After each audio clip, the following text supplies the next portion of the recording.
Welcome to Water's Ironworks. Today is the first episode in Blacksmithing Rainbow, a series of books reviews that we're going to do. I am a huge fan of learning as much as I can about blacksmithing, and I have amassed a library of 60 plus blacksmithing books that is added to all the time. And what I'd like to do is share with you guys my impressions on these books. We're going to be looking at a couple different criteria. One is my overall impression of the book. Two is this a good book for beginner blacksmiths? Is this a good book for expert blacksmiths? Is this a good book for inspiration? Or is this a good book for historical resources? That way, before you buy any of these books, you really get a sense for what's in them. So we're going to start off with Civil War Blacksmithing by David Einhorn. This is a book that I got for Christmas.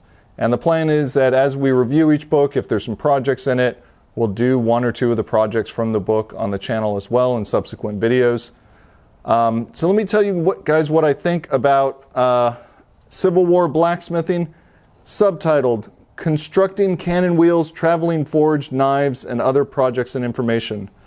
I do a lot of historical reenactment out at Pioneer Farms here in Austin. It's a 1890s blacksmithing setting that we're trying to recreate.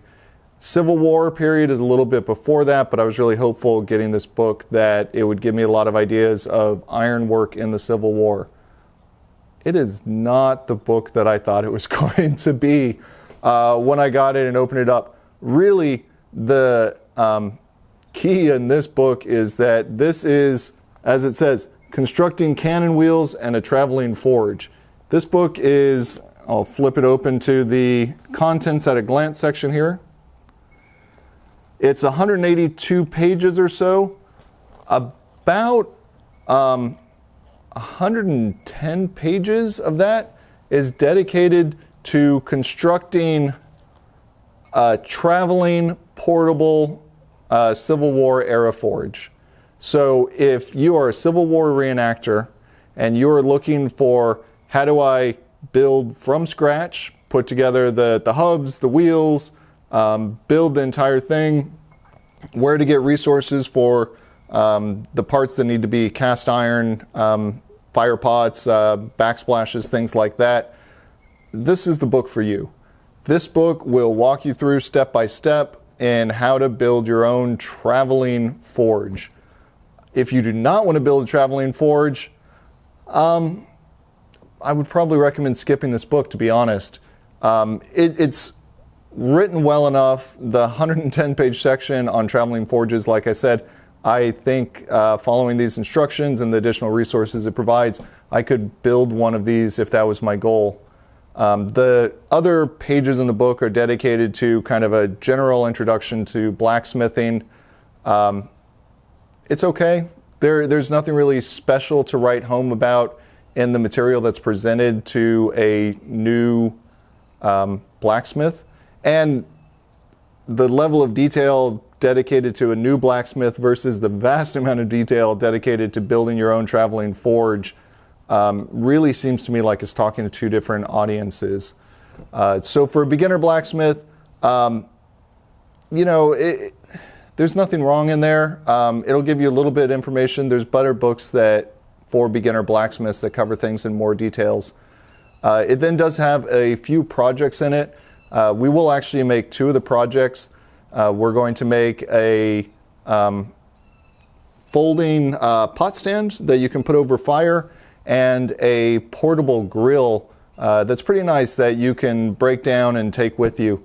All of the projects in here are kind of dedicated to reenactors, things that are popular with the Civil War reenactment community.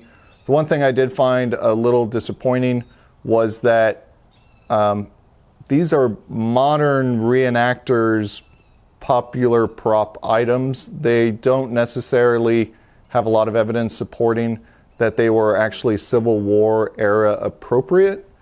So something to keep in mind, but the few projects that are in there are all pretty reasonable projects, and I think that you'll see with the folding pot stand and the portable grill that we're going to make, that, they were pretty interesting. So again, final recommendation is, unless you want to build a traveling Civil War era forge, I would probably pass on this book. If that is what you're interested in, or you want to learn how to make wagon wheels, then this is the book for you. It does a great job of covering those areas. If you'd like to see my full write-up on it, we will post a link down in the description, as well as a link to the other book reviews. I am currently in the process of going through all of my blacksmithing books and getting those up on the brand new Waters Iron Works website. Thank you very much.